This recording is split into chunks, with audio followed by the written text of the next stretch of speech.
Et bonjour à tous et bienvenue dans ce nouvel épisode de Bye Bye Patron, le podcast de l'immobilier, de la liberté et des gros billets, ou plutôt Bye Bye Patron. Bonjour les biftons. Aujourd'hui, on accueille Azénor, aka Azé, aka ma petite fourmi. Azénor, elle a 27 ans et sa bio sur Insta, c'est 79 414 € de patrimoine à 27 ans. Et dire bye bye patron, voilà, elle a dit bye bye patron à 27 ans. Je trouve ça assez intéressant. La semaine dernière, j'ai eu Seb Marcus, donc lui c'est un entrepreneur chevronné, voilà, qui a on parle en millions d'euros sur tous ses projets, sur tous ses projets entrepreneuriaux. Et là, voilà, avoir quelqu'un au début du parcours, j'aime bien parler un peu finance perso, voir un peu comment on en arrive là à 27 ans. C'est vrai que c'est plus on commence tôt, plus on peut lancer la machine. Donc on va voir avec elle le rôle du banquier. Elle a été banquière, mais en dehors du rôle juste pour les investisseurs. On va voir aussi comment elle nous conseille, les conseils qu'elle peut nous donner pour investir de façon simple. Et les bienfaits d'un coach pour dire bye bye patron, très intéressant. En plus, son coach, il a un peu fait parler de lui cette semaine. Là, je viens de voir les publications. Donc voilà, ne manquez pas cet épisode. Pour avoir les conseils, justement, on en apprend toujours. C'est toujours intéressant de back to basic, revenir un peu au départ. Même quand on est plus avancé, on a vraiment, je trouve, des conseils à prendre des personnes qui sont en plein dans cette phase de l'investissement et de l'épargne. Donc j'ai adoré faire cet épisode, voilà, un peu différent de l'épisode précédent avec Seb Marcus que vous avez visiblement bien apprécié. Avant de démarrer, vous le savez, j'ai toujours 1 milliard de choses à vous dire. Donc je vais essayer d'être concis, je vais essayer d'être court. Et en plus, je suis attendu pour déjeuner. Alors, je vais premier point. Je fais un appel. J'arrive un peu au bout de ma programmation des podcasts. Donc, en général, je fais toujours par plus ou moins une période de 3 mois. Je book un peu tous les rendez-vous. Donc, si vous voulez passer sur le podcast, que vous avez des choses intéressantes à dire ou un parcours à partager, vous êtes bien sûr le bienvenu. Vous pouvez me contacter. Vous le savez, info@byebyepatron.net ou sur Instagram ou sur Telegram. Si vous voulez me contacter, vous savez comment faire. Tous les liens dans la bio, comme toujours. Donc voilà, si vous voulez passer sur le podcast. Après, j'ai un autre projet avec mon associé Michel du Club Invest. C'est si vous voulez partager, plutôt que votre parcours, une expertise que vous avez dans l'investissement. Donc ça peut être si vous êtes notaire, si vous êtes avocat, si vous êtes artisan, si vous êtes diagnostiqueur, si vous êtes agent immobilier. Voilà, ce serait plutôt si vous voulez partager un fait précis, contactez-moi. Pareil, on trouvera un truc à faire top. On a déjà commencé avec un conseiller en gestion de patrimoine. On était très ravis d'enregistrer l'épisode. Donc voilà, si vous voulez passer sur le podcast, vous m'écrivez. Si vous voulez, si vous avez une compétence particulière, il y avait déjà des personnes, j'ai déjà fait un appel, je vais vous recontacter là très prochainement. Voilà, si vous voulez en parler, et même si vous êtes déjà passé sur le podcast et que vous avez cette compétence particulière, voilà, ce serait vraiment pour parler que d'un point précis. Vous pouvez me contacter.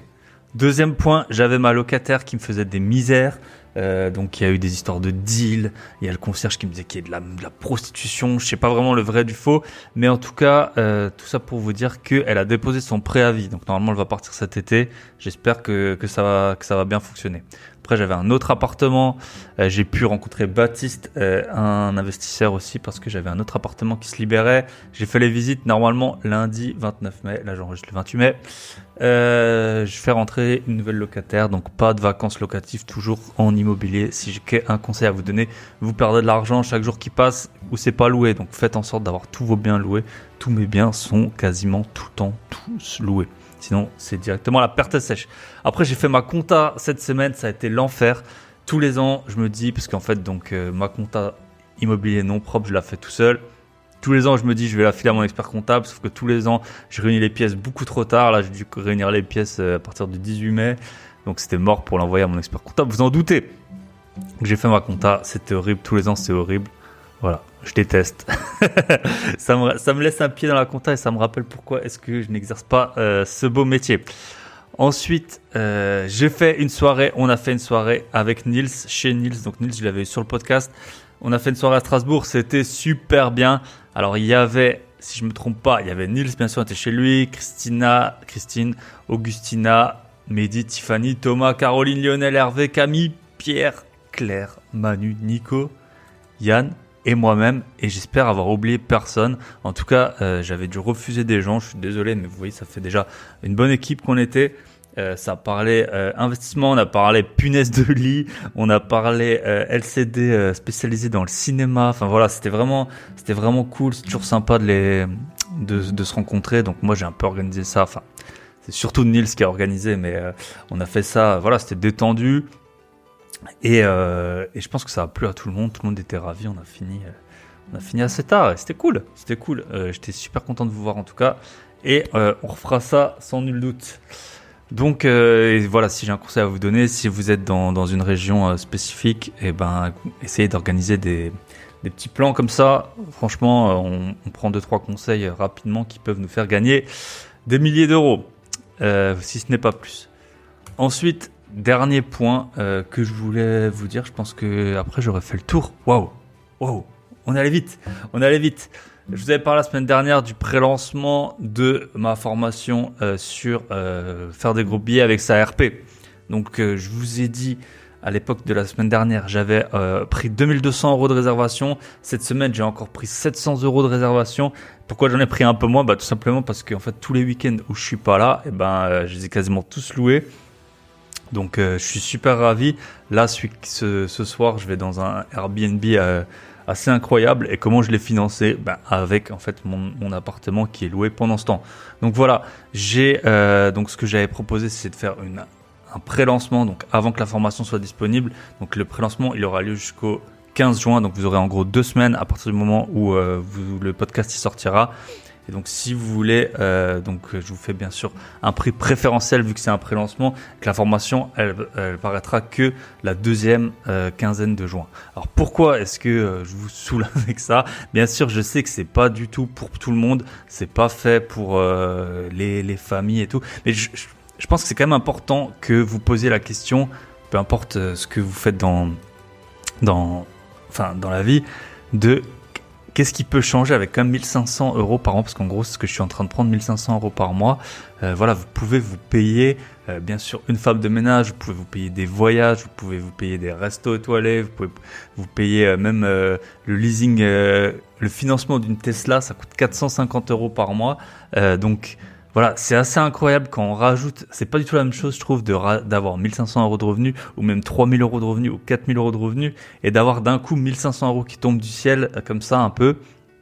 Vraiment, ça peut vous permettre de toutes les folies, si je puis dire, dont vous osez pas vous permettre, parce que forcément, quand on a un budget fixe, des revenus fixes, et son rythme de vie et son mode de vie s'adapte à ça, et du coup on n'a pas comme ça de la marge de 1500 € qui tombe chaque mois. Donc là vous pouvez vous faire masser chaque mois, vous pouvez vraiment vous permettre des luxes qu'on n'oserait pas se permettre en temps normal grâce à ça. Donc c'est vraiment pour ça que je vous en parle, de pourquoi je trouve que c'est très intéressant de louer une partie de sa résidence principale ou toute sa résidence principale sur les plateformes Airbnb Booking. Voilà, moi j'ai pris 3000 € de réservation en un mois, en sachant bien sûr que surtout le calendrier il est pas ouvert tout le temps, c'est que sur la période mai-juin que j'aurais pris ça.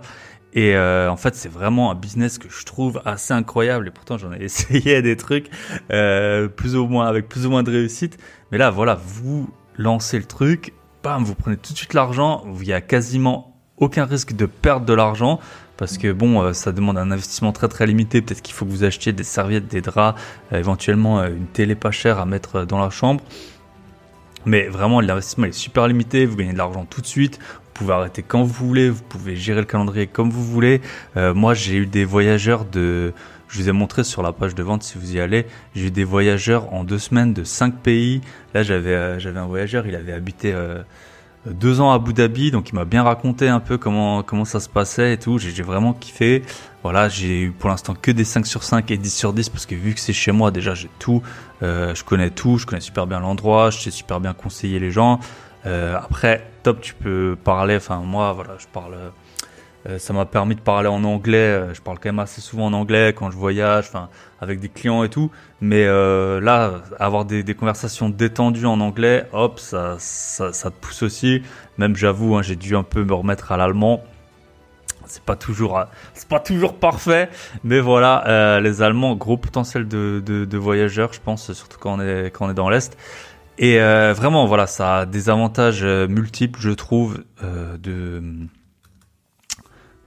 Bah, d'un point de vue humain, d'un point de vue pécunier, voilà, la réglementation, je vous le cache pas, elle est beaucoup beaucoup plus souple quand c'est pour mettre votre résidence principale en donc voilà, vous avez cette limite des 120 jours qui est assez connue. Bah, forcément, si c'est votre résidence principale, vous n'allez pas la louer plus que 120 jours. Et si vous louez que une chambre de votre résidence principale, et ben là en fait carrément c'est illimité dans la plupart des villes. Donc voilà, c'est vraiment top. Je vois vraiment beaucoup, beaucoup d'avantages. D'un point de vue, comme je vous ai dit, humain, risque, argent. Si vous n'avez pas d'argent, que vous voulez investir dans l'IMO, ben, il y a des gens, ils économisent 2, 3, 4, 500 euros par mois et ils galèrent. Là, il y a une solution. Et encore, moi, j'habite pas dans une ville qui est très touristique. Je me dis, les gens qui habitent dans le sud, là, surtout ça va être l'été, dans des zones touristiques ou près d'un parc d'attractions, d'un château, enfin d'un point d'intérêt, d'un centre de conférences, de congrès, tout ça, bam, c'est vraiment une super opportunité. Ou même, en fait, si vous savez pas, si vous avez un week-end, vous savez pas quoi faire, vous avez rien de spécial de prévu, tu mets ta RP sur Booking, tu la mets assez cher, à la limite, tu fais ça sur 3-4 week-ends, boum, si t'as quelqu'un qui réserve, hop, t'emmènes ta copine, du coup, avec l'argent dans un relais château ou un truc comme ça, c'est cool. Donc voilà, franchement, j'y vois beaucoup, beaucoup d'avantages. C'est sûr, c'est des contraintes, c'est sûr, c'est du travail. Mais tout le monde travaille pour de l'argent quasiment. Hein. Donc voilà, c'est tout ce que j'avais à vous dire. Si ça vous intéresse, donc en fait, ça va être simple. Je vais faire le pré-lancement donc jusqu'au 15 juin. Si au 15 juin, je vois que c'est pas une formule qui plaît, parce que je comprends qu'il y a plein de résistances, que ce soit psychologiques ou alors vraiment...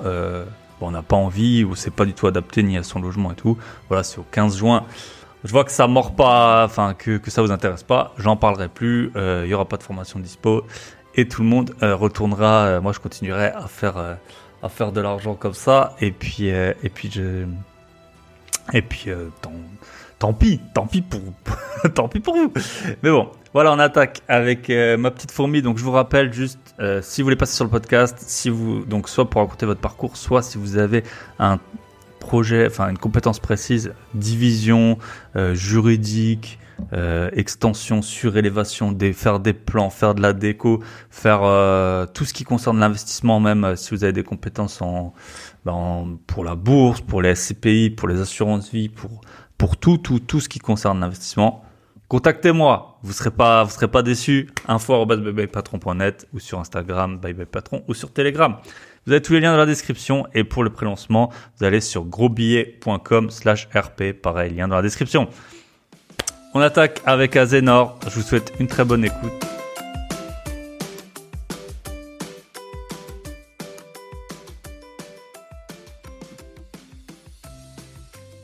Et bonjour à tous et bienvenue en ce dimanche de Pâques. On enregistre, je sais pas quand je diffuserai, mais on enregistre en ce dimanche de Pâques avec Azénor ou Azé. Salut Azé. Hello, bonjour. Bonjour à tous. Donc, nous, je t'ai connu grâce à ta page Instagram.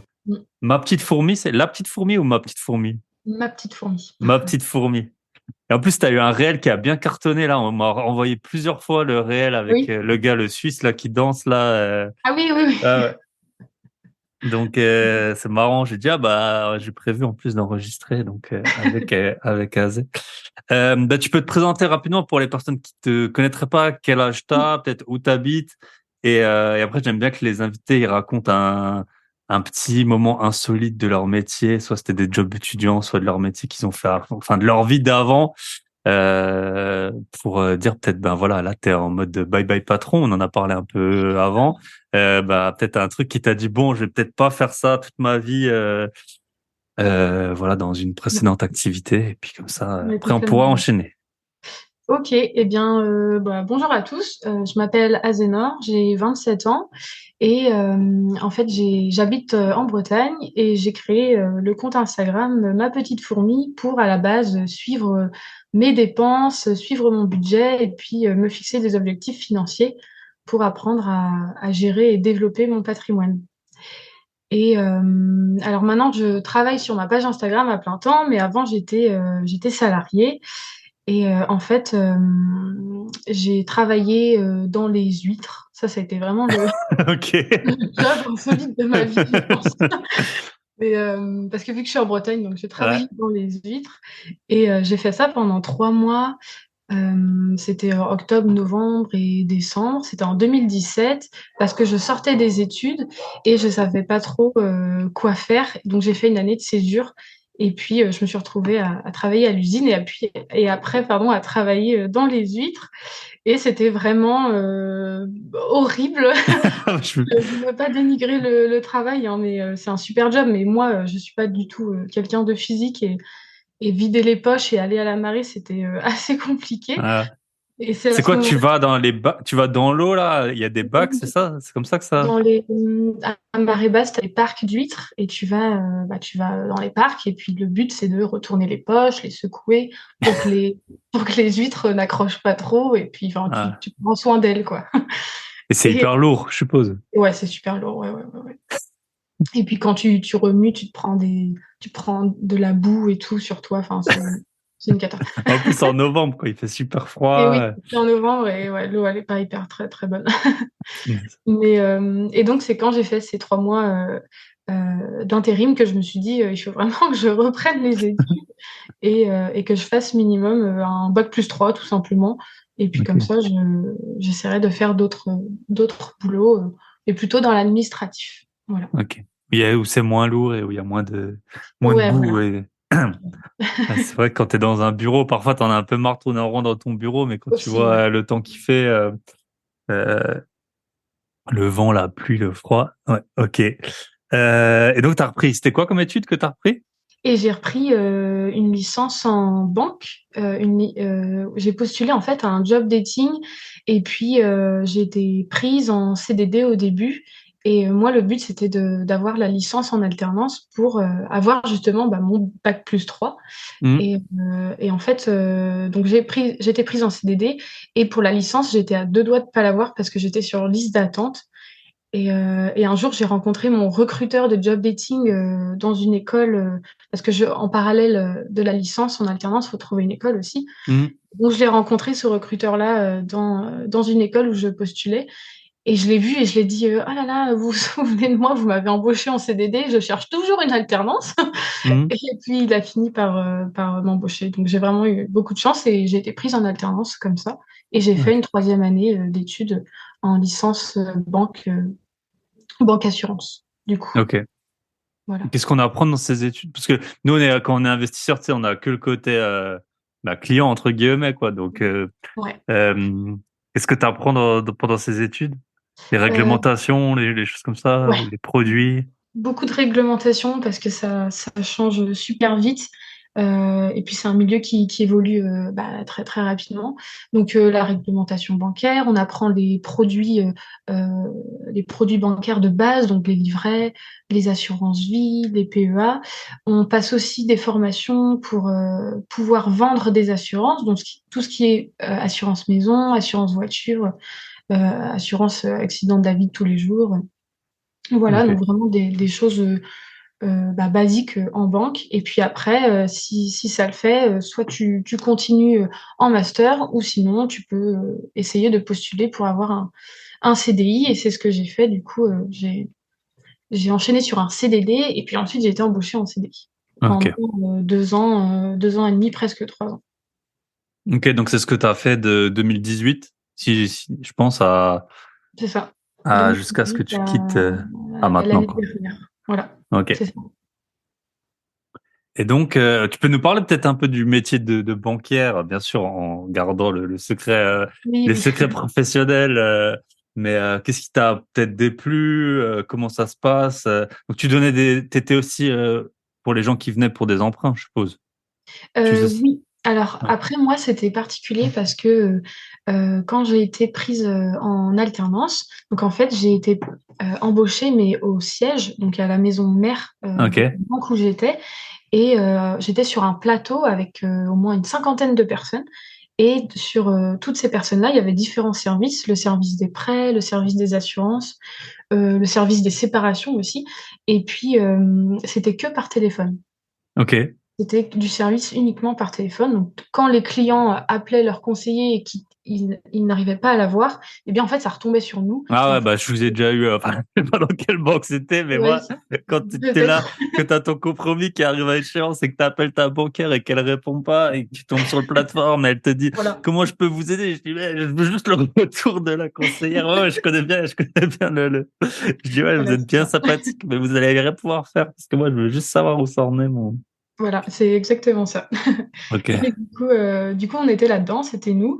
Et puis voilà, j'ai été embauchée sur ce plateau-là. Et moi, au début, donc en alternant, j'ai été embauchée sur le service de la banque au quotidien. Donc c'est tout ce qui est opération bancaire de base. Donc faire un virement, vendre une carte bancaire, Ok. expliquer c'est quoi le livret A, faire des prêts aussi, des prêts à la consommation, vraiment les choses basiques. Ok. Et j'ai pas fait, j'ai pas été en agence. Enfin, j'étais en agence quand j'étais en CDD, mais quand j'étais en CDI, je suis toujours restée dans la maison mère, Ok. euh, Sur ce plateau, quoi. sur ce plateau. Et par contre, j'avais en CDI, j'avais un portefeuille que je n'avais pas en alternance. J'avais un portefeuille client, mais uniquement à distance.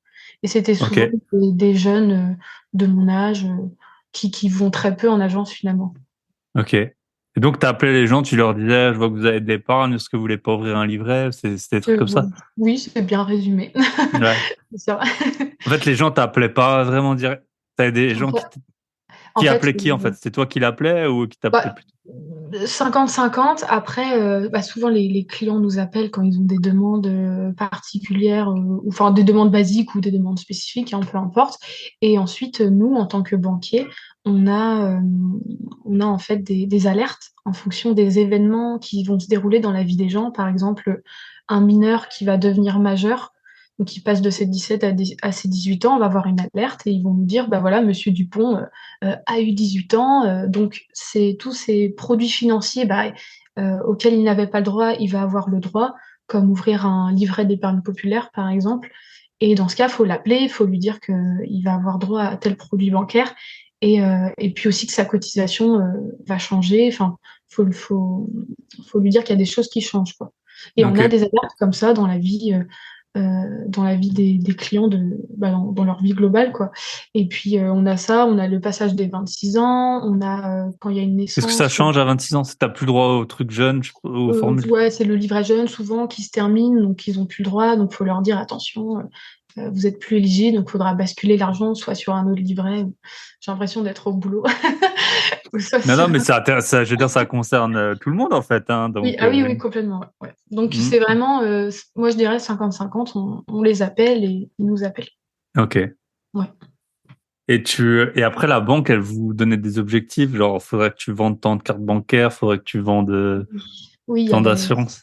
ça. Donc on est des banquiers, mais enfin moi j'étais banquière, mais j'étais aussi commerciale. Et le but c'est de vendre. Donc on avait des objectifs, par exemple 30 ventes par semaine. Et 30 ventes, ça comprend ouvrir un nouveau compte, commander une carte, ouvrir un PEA, ouvrir une assurance vie, faire une assurance. Voilà. Ok. Après c'est divisé en thématiques, hein, Ouais. mais Ouais, t'as des objectifs, c'est genre tant de livrets A, tant de cartes, tant de. ouais, oui, oui, c'est ça, on va dire. Bah, c'est tant de crédits, tant d'assurance et tant de produits banquiers. Donc, les produits, ça va être les cartes, les livrets. Ok, Mm. intéressant. Et des crédits, t'as appelé les gens et tu disais, est-ce que vous voulez un crédit? Oui, alors les crédits, c'est beaucoup, beaucoup. Enfin, c'est souvent les personnes qui nous appellent pour faire des prêts. Ah. J'appelais très, très peu pour vendre des prêts finalement, parce que Hmm. les gens sont très, très appétents à ça et surtout, ils achètent bah, pas mal de voitures. Et après, il y a des besoins à côté, mais donc, ils nous appelaient, et puis c'est ce que je faisais le plus, hein, des crédits à la consommation. Et, Ok. et à la fin de mon CDI, pardon, j'ai fait un peu de prêt habitat. Et le but, c'était que je fasse des prêts habitat et ensuite que j'aille en agence et que je devienne une vraie conseillère avec Ok. des clients face à face. Mais je suis partie avant. Ok. Ah, c'est quand même un process qui est long. Enfin, je pensais pas. Après, ça doit dépendre des banques, des régions et des. Bah, pour Ouais. évoluer, ça dépend en fait, parce que si tu es assez à l'aise en vente sur le côté commercial et que tu fais plein, plein, plein de ventes, Hmm. que tu te débrouilles bien, tu vas évoluer super vite. Et après, si tu as un peu de mal et que c'est pas trop ton truc, eh bien, bah, tu vas évoluer moins vite, hein, tout simplement. Ok. Ah, parce que 30 produits, mine de rien, ça fait quand même, ça fait 6 par jour. Oui, ouais. Si t'as la demande qu'on t'appelle, ça va, mais si c'est à toi de démarcher, ça fait presque chaque heure que t'es obligé de, enfin, je sais pas, un PEA, je vois bien le temps que ça peut prendre d'expliquer à des personnes qui savent Oui. pas ce que c'est Ouais. un PEA et puis les faire signer tout ça. Ok, intéressant. Euh, mais bon, maintenant t'es connu surtout pour ta vie. Bah, tu peux nous raconter, ouais, peut-être. Oui. Après, on parlera donc. Mm. Ma petite fourmi, je suppose que c'est lié à la cigale de la fourmi, hein. Oui, voilà. Ouais, voilà. Je vais pas Donc, chercher t'es bien surtout loin. connu sur donc pour les réseaux sur ben, un peu la gestion budgétaire et de. C'est quoi ta bio? C'est comment j'ai épargné 70 000 60 79 000 euros à mes 27 ans, je à crois. mes 27 ans. Voilà. Ouais. Donc, si vous avez plus de 27 ans et que vous avez moins de 79 000 euros Non, d'épargne, non, vous êtes foutu. Vous êtes. surtout pas. Ok, donc ça, on en parlera après. Peut-être juste maintenant, qu'est-ce que tu fais? Qu'est-ce que tu as fait depuis que tu as quitté? Donc, tu as dit que tu as quitté en 2000, L'année dernière, en octobre dernier, en mon octobre CDI. 2022. Voilà. J'ai quitté le monde du salariat et puis, en fait, je voulais réaliser un de mes plus grands rêves, c'était de partir à l'autre bout du monde et voyager et puis découvrir la Nouvelle-Zélande. Ok, Et je suis partie 10 jours après avoir quitté mon CDI. J'ai pris mes valises et puis, enfin, mon sac à dos surtout. Et je suis partie là-bas et en fait, je suis restée 2 mois et le deal, c'était que je reste 1 an. Sauf que en arrivant là-bas, j'avais déjà mon compte Instagram, ma petite fourmi, qui commençait à se développer. Et en arrivant là-bas, j'ai pris un coach et c'était pas prévu. Et puis ça a bien fonctionné avec mon coach. On a fait pas mal, enfin, on a atteint mes objectifs personnels. Donc c'était de développer mon activité sur Instagram notamment. Et puis en fait, j'avais tellement de travail que j'ai préféré rentrer en France et me poser. Et j'ai eu raison de le faire parce que enfin, ça a porté ses fruits et j'ai pu. Ce coaching, je l'ai payé quand même, je pense que je peux le dire. ouais, ouais, bien sûr, tu peux le dire, hein. On est là, tu sais, on parle gros billets ici, hein. On parle parfois en Ok. millions, on parle j'ai eu quelqu'un de surendetté sur le podcast, donc Ah ouais, oui, ouais, non. Ouais. ok. Eh bien, je l'ai payé 5 000 euros et puis quand je suis Mm. revenue en France, j'ai rentabilisé ce coaching en 5 jours. Voilà. Ok. Et Et tu peux peut-être nous raconter la démarche, comment tu te poses la question de, parce que nous, moi, on a des membres qu'on accompagne avec mon associé pour l'investissement IMO. On voit bien, ils ont acheté des millions d'euros d'invest quand même rentables depuis qu'ils sont avec nous. On voit bien mais c'est pas évident de se faire coacher. Et même moi, tu vois, je sais qu'il y a des domaines dans lesquels c'est très utile que je me fasse coacher.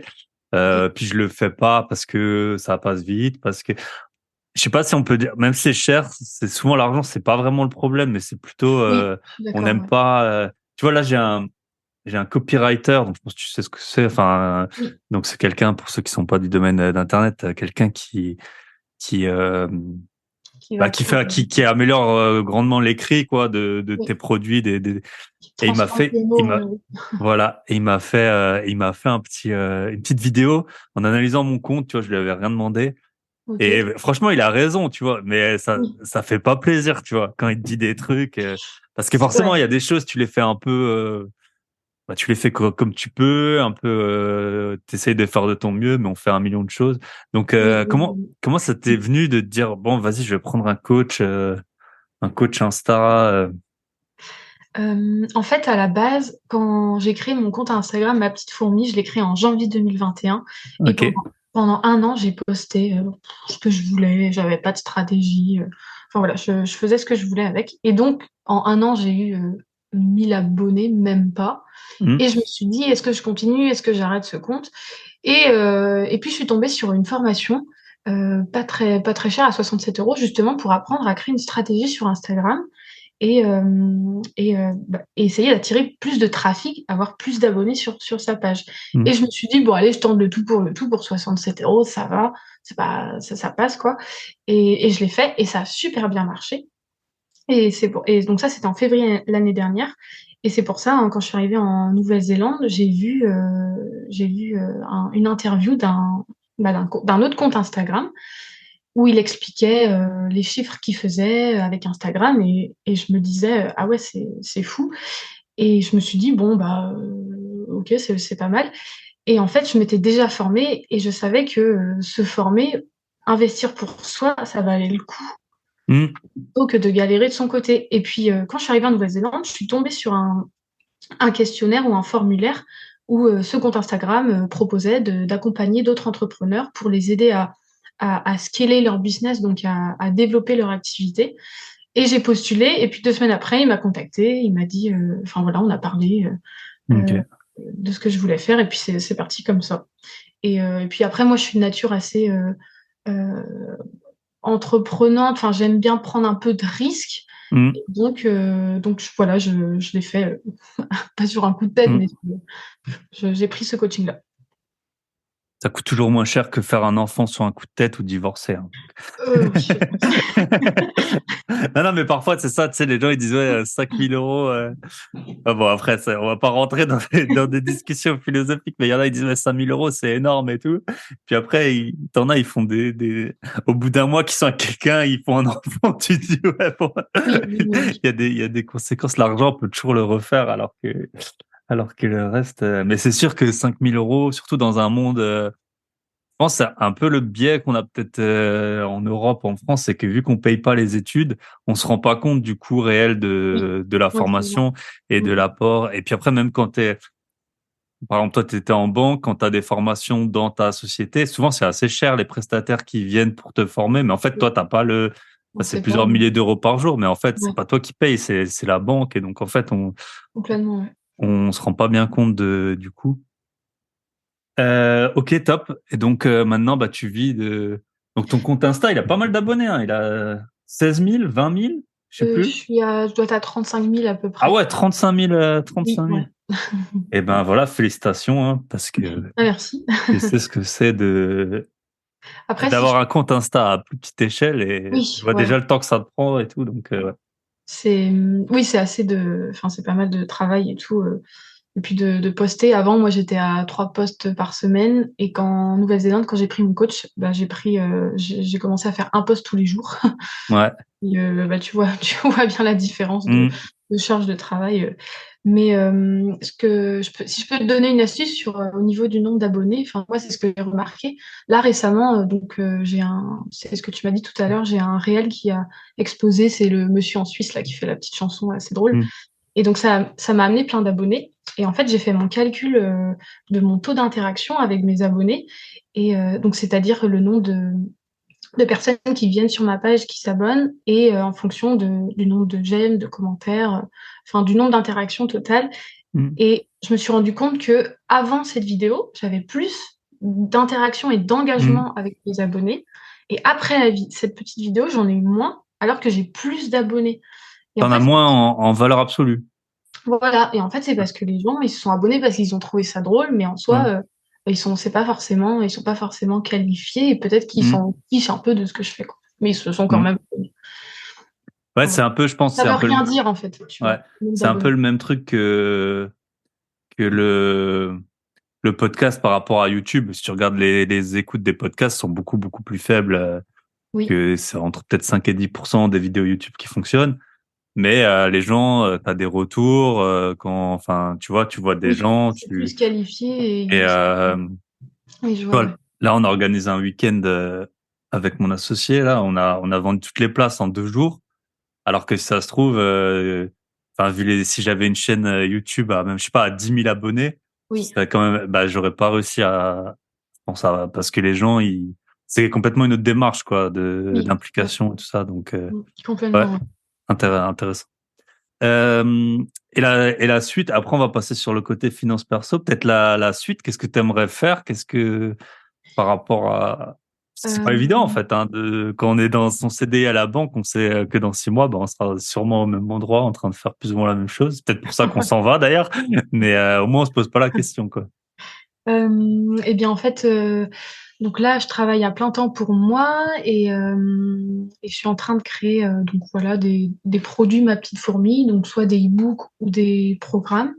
Et là, tout récemment, j'ai pris quelqu'un avec moi, un freelance, pour qu'il Ok. puisse m'aider à gérer mon compte Instagram parce que j'ai trop de travail. J'arrive à un moment où j'ai un peu trop Mhm. de travail. Et en fait, ce que j'aimerais faire cette année, c'est développer mon compte encore un peu plus et puis aussi créer des programmes et les automatiser, ces programmes. Et c'est-à-dire que quand les personnes viendront découvrir mon profil, eh bien, ils peuvent télécharger un cadeau. Et comme ça, grâce à ce cadeau, je récupère les adresses mail et ensuite ça me génère des séquences d'emails et ça Mhm. redirige à la fin vers des produits payants. Et mon but, c'est d'automatiser tout ça pour réussir à travailler moins finalement et gagner plus. Voilà. Ok, Voilà. Ça, c'est très mon intéressant. objectif Mhm. 2023. Et Mais je après, pense que là, tu as eu la croissance et maintenant, c'est souvent comme oui, ça. Tu grandis vite. Après, bon, oui, c'est pas tout le monde qui arrive à grandir. Après, il faut un peu consolider, regrandir. Je pense que c'est un peu oui, peut-être- c'est ça un fait peu les montagnes russes. ouais. Mais, Ok, top.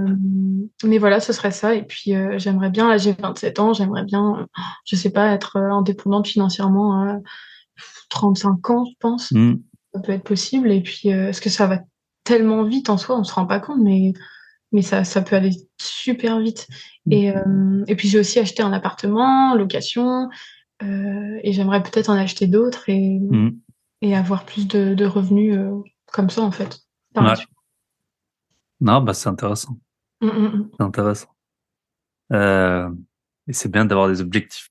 Ok, top. Bah, tu peux nous raconter du coup comment tu as épargné 79 000 euros. Je sais pas, tu as une idée de l'épargne moyenne des Français? Tiens, j'ai tapé ça sur Google. Épargne moyenne des L'épargne Français. moyenne des Français, il me semble, non.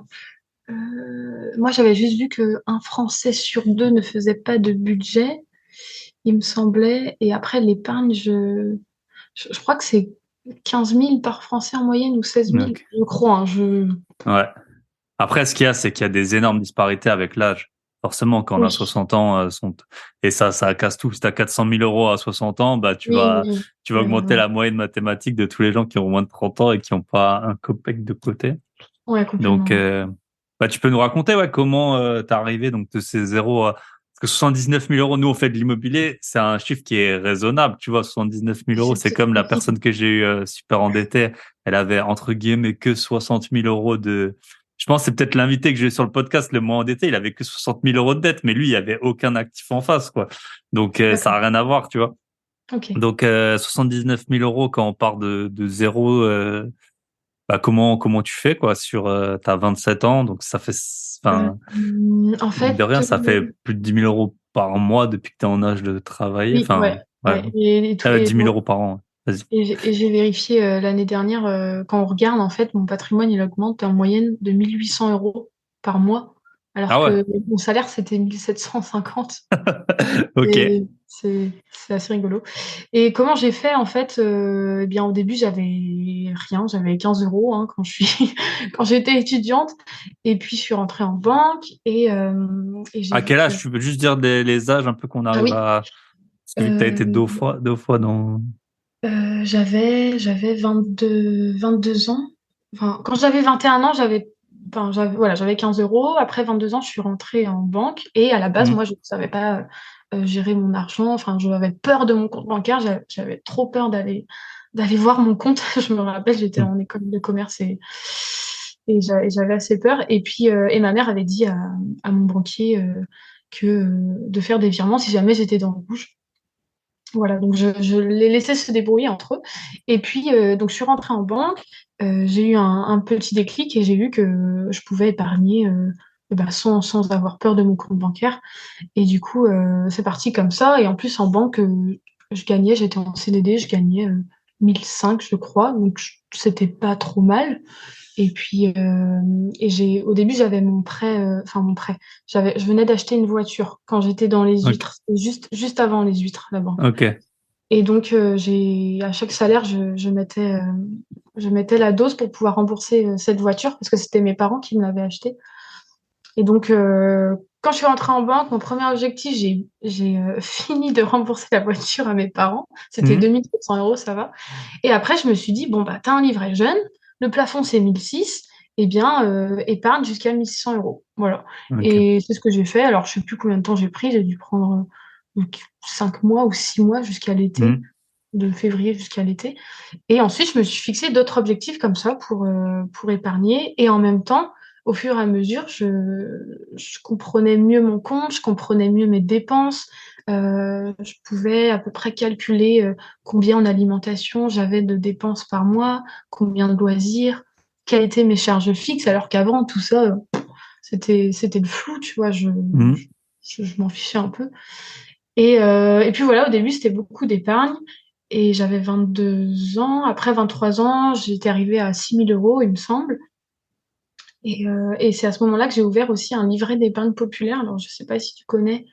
Euh, En fait, ça fait pas longtemps parce que bon, moi, j'habite plus en France là depuis un petit moment, donc tous ces produits, je les connais pas bien. Mais là, en fait, j'ai regardé parce que là, avec la hausse des taux, on parle de la hausse des taux de rémunération des comptes épargne, oui, oui, et j'ai oui. vu que c'est plus de 6% là, hein, si je dis pas de bêtises là, Oui, j'ai oui, vu. oui, c'est ça. Ouais. Quand je l'ai ouvert, moi, il était à 1,25, je crois. C'était Mhm. il y a 6 ans, 5 ans. Et là, il est à 6% à cause de la hausse des prix. Mhm. Et donc, j'ai ouvert ce livret, Ça, c'est voilà. sous condition de ressources quand même, hein. C'est C'est pour les sous personnes condition de ressources, populaires. oui, oui, oui, il faut le dire. C'est normalement, si tu es célibataire sur ton avis d'imposition, il faut pas que tu dépasses à peu près 20 000 euros de revenus, Ok. de revenu fiscal de référence. Donc ouais, c'est sous condition. Et après, si vous êtes quatre dans la famille, que vous êtes tous éligibles, faut être majeur, eh bien, tu as le droit à deux par foyer. Ok. Et tu peux le garder si après tes revenus ils dépassent. Non, si tes revenus dépassent, tu vas recevoir un courrier ou une notification des impôts, parce que c'est eux qui gèrent ça. Ils Mhm. vont te dire, attention, à telle date, vous ne serez plus éligible. Attention, t'es devenu plus riche, donc Trop tu riche. gagnes moins. Voilà, c'est ça. Ok. Mais en dessous de 20 000 euros, ok, c'est intéressant. Et c'est combien? C'est 7 000 et quelques euros? J'ai regardé ça récemment, hein. Le plafond, c'est 7 700. Ok.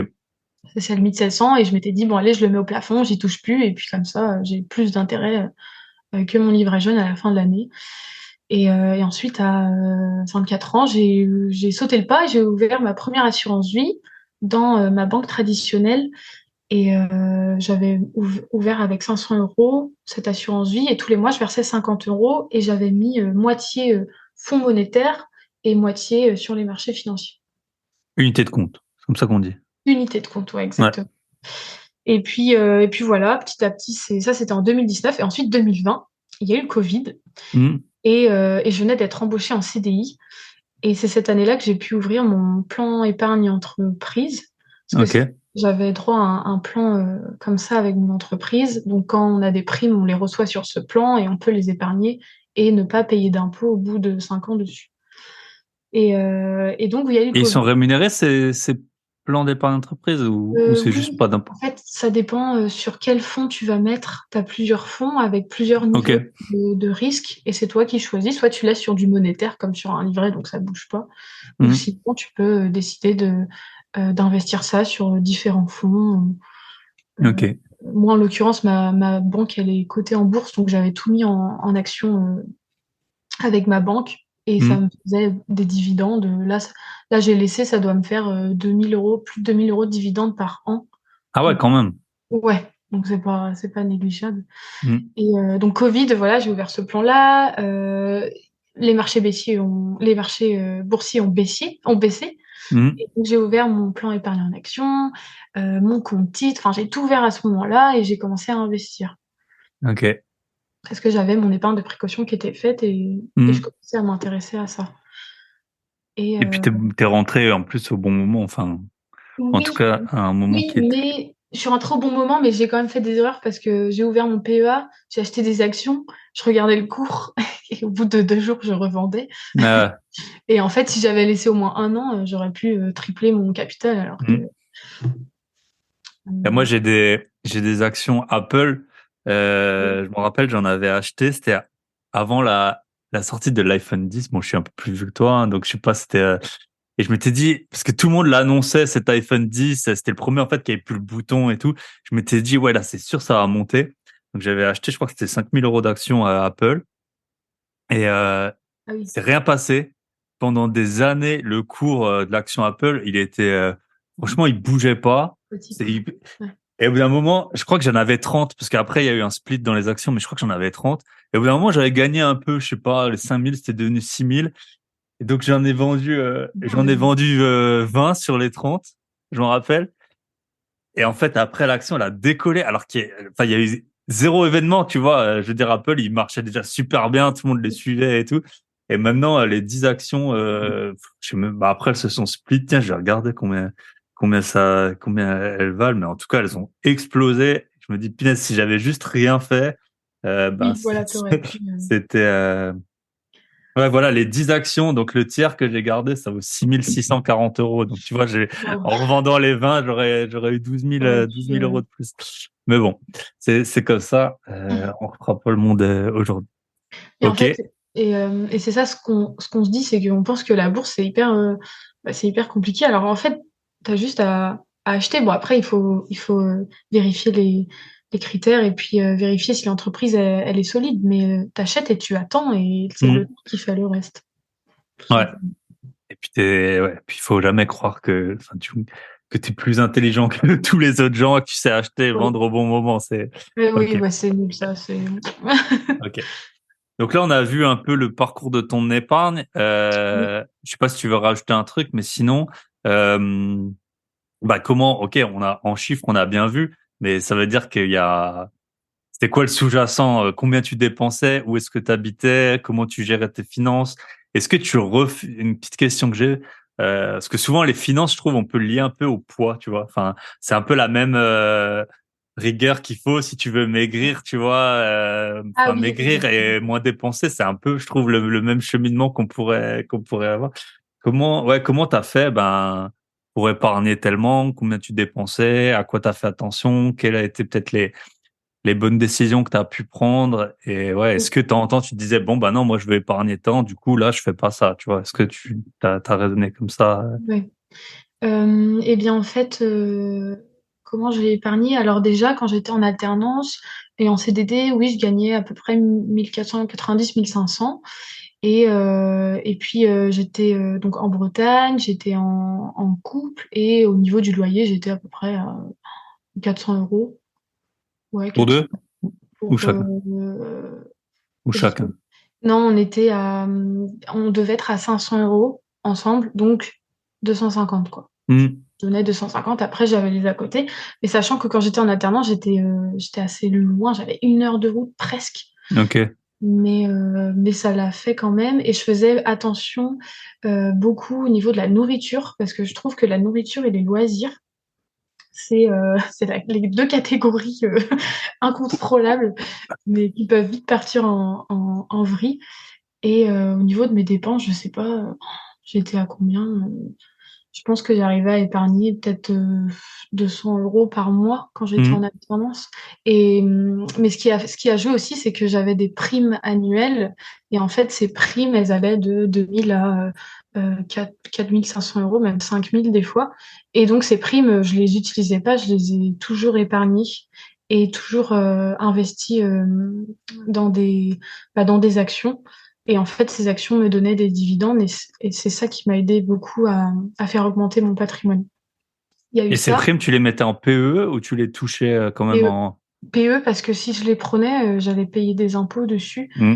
et ça m'embêtait. Et en plus, si je les laissais, j'avais l'entreprise qui me donnait encore, Ah, qui euh, abondait ou un truc comme qui ça? abondait, voilà, Ok. 500 à 700 euros. Donc je me suis dit, j'en ai pas besoin, j'ai mon épargne de précaution. Au pire, j'ai mon assurance vie. Eh bien, je vais les investir, quoi. Ok.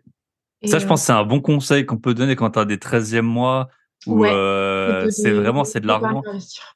On, voilà, on n'en a pas besoin. Et aussi, il faut dire, on sait pas le gérer, hein. Moi, enfin, peu importe, je pense, les niveaux, quand tu as une rentrée d'argent un peu en dehors de ton quotidien, faut être un peu humble et pas savoir. Enfin, moi, j'ai vendu des appartements, j'ai eu beaucoup d'argent d'un coup et j'ai fait un peu Ah oui.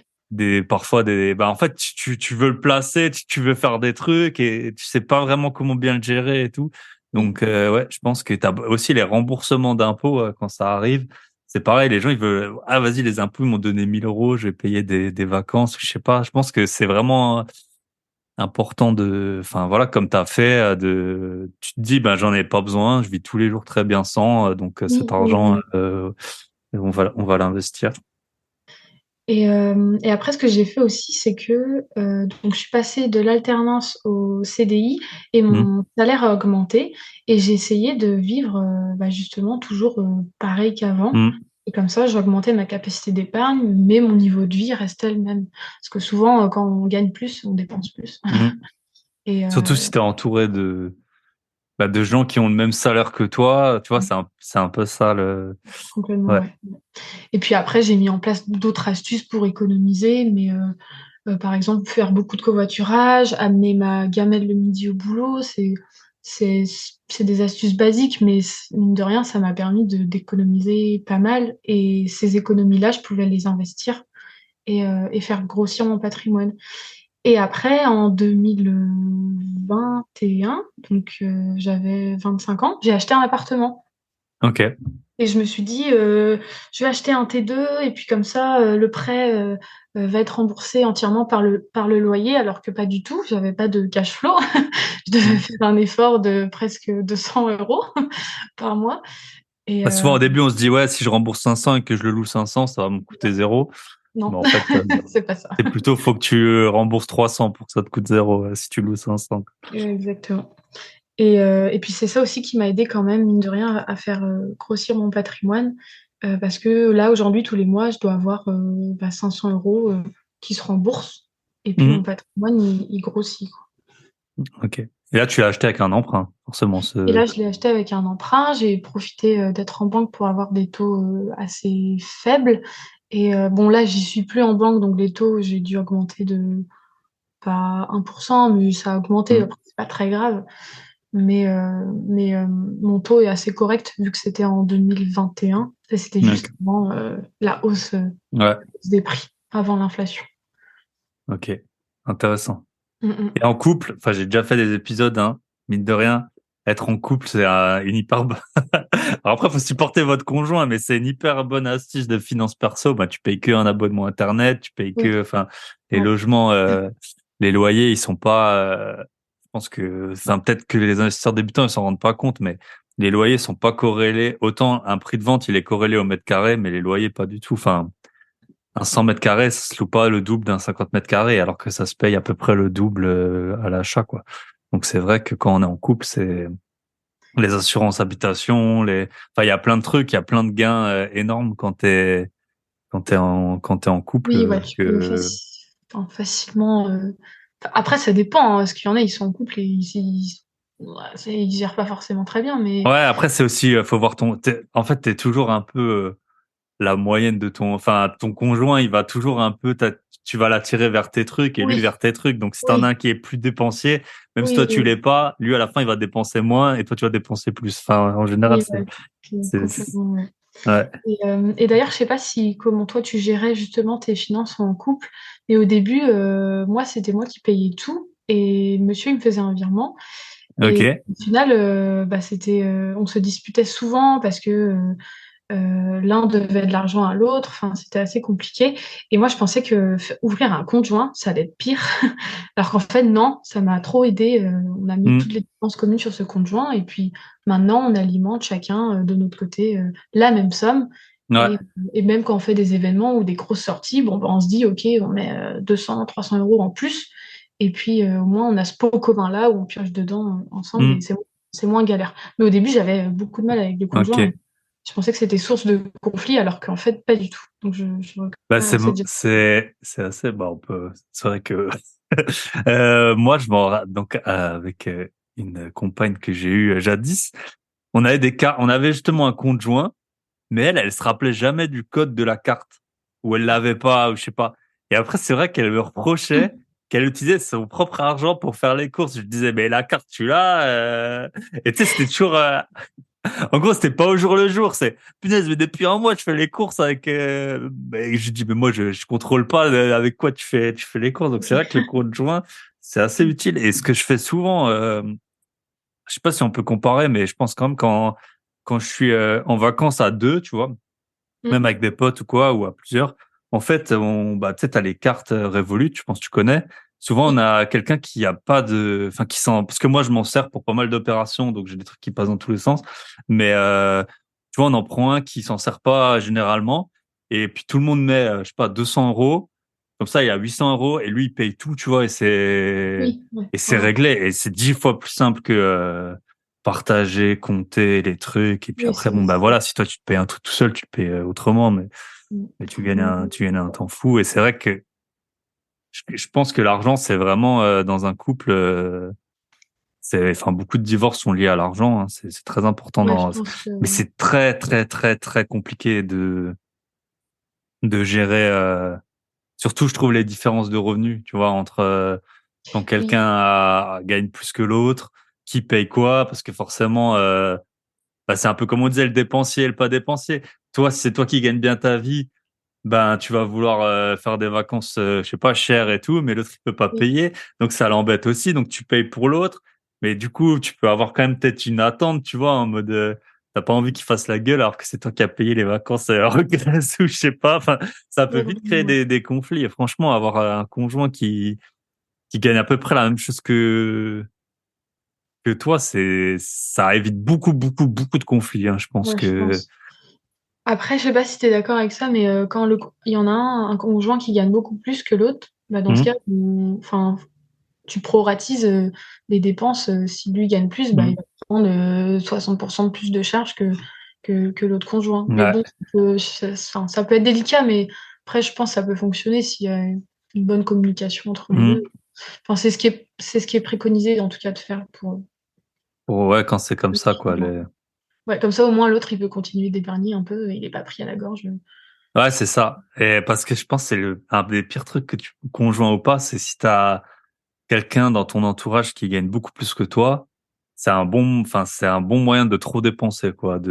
Aussi, ouais. Ouais. De, je sais que, bah, là, je connais quelqu'un, enfin, ma sœur, elle a des amis qui ont pas mal d'argent et c'est vrai Ok. que quand ils font des gros, enfin, ils font des anniversaires et tout, genre à Saint-Tropez et tout ça, bah, elle y va pas, tu vois, parce que ça coûte, je sais pas, 20 000 euros la semaine, donc, et ils ont des amis communs qui se sont fait avoir en y allant, et, Oui, euh, et ils ont mis genre 3 ans à récupérer financièrement mon Dieu. une ou 2 semaines de vacances. Mais c'est vrai, après, les gens, ils gagnent bien leur vie, bah, ils vont Oui, partir, ça parce que tu m'étonne. gagnes bien ta vie, tu vas pas partir en tente dans le nord, tu vois, au camping, quoi. Enfin, sauf si c'est vraiment ce que t'aimes bien. Donc après, toi, tu fais tes vacances en fonction de ton niveau de vie, mais tu te poses pas forcément la question Ouais, des autres gens. ouais, complètement. Donc ok. Donc est-ce que tu as une petite astuce que tu pourrais encore partager pour toi, tu suis des gens qui veulent Mm. épargner et tout? Oui, sur Instagram, je follow. Ok. Non, mais genre, non, qu'il y a des gens qui te contactent en te disant, ouais, je voudrais épargner, comment on Ah, fait? alors j'ai fait ça à un moment. Je faisais des diagnostics personnalisés, justement, Ok. où j'envoyais un questionnaire et puis les gens me répondaient. Et en fonction de leurs réponses, je leur dis, bah voilà, ce que je ferais si j'étais à ta place, au niveau que ce soit du budget, de l'épargne, des Hmm. investissements. Et là, je le fais plus parce que j'ai pas trop le temps. Mais oui, j'ai accompagné une quinzaine de personnes comme ça. Et tu dirais que Où, c'est où qu'il y a de la marge? C'est où enfin, que les gens ils se trompent peut-être ou, enfin, tu vois, s'il y avait une action à prendre, ce serait quoi? une action. Ouais, à prendre pour améliorer ses finances perso, tu vois. Est-ce que c'est, Après, moi, dans les 15 personnes que j'ai suivies, j'ai remarqué deux cas. Soit ouais. les gens, le budget, c'est hyper compliqué, ils n'arrivent pas du tout à gérer et ils n'arrivent pas à épargner. Ou soit ils épargnent, mais par contre, la bourse, ils savent pas comment faire. Ok. Ils pensent que s'ils se lancent dans un truc, enfin, ça va pas être bon. Enfin, ils osent pas se lancer, ils ont peur de sauter le pas. Moi, j'ai noté ces deux choses-là. Et dans ce cas, en fait, pour les premiers qui ont du mal à budgéter, bah, ce que j'invite à faire, c'est ce que je faisais au début, c'est de suivre toutes les dépenses, de tout traquer, de garder tous les tickets. Enfin, c'est pas hyper fun au début, mais moi, ça m'a permis en tout cas d'économiser beaucoup. Et pour les deuxièmes, Et ça, tu faisais à la main ou tu t'avais un logiciel ou comment non, tu... ça, au début, alors au début, j'avais l'application de ma banque où en fait, il y avait un petit outil avec des cat- graphiques où je pouvais catégorisation ou des trucs comme ça? voilà, exactement.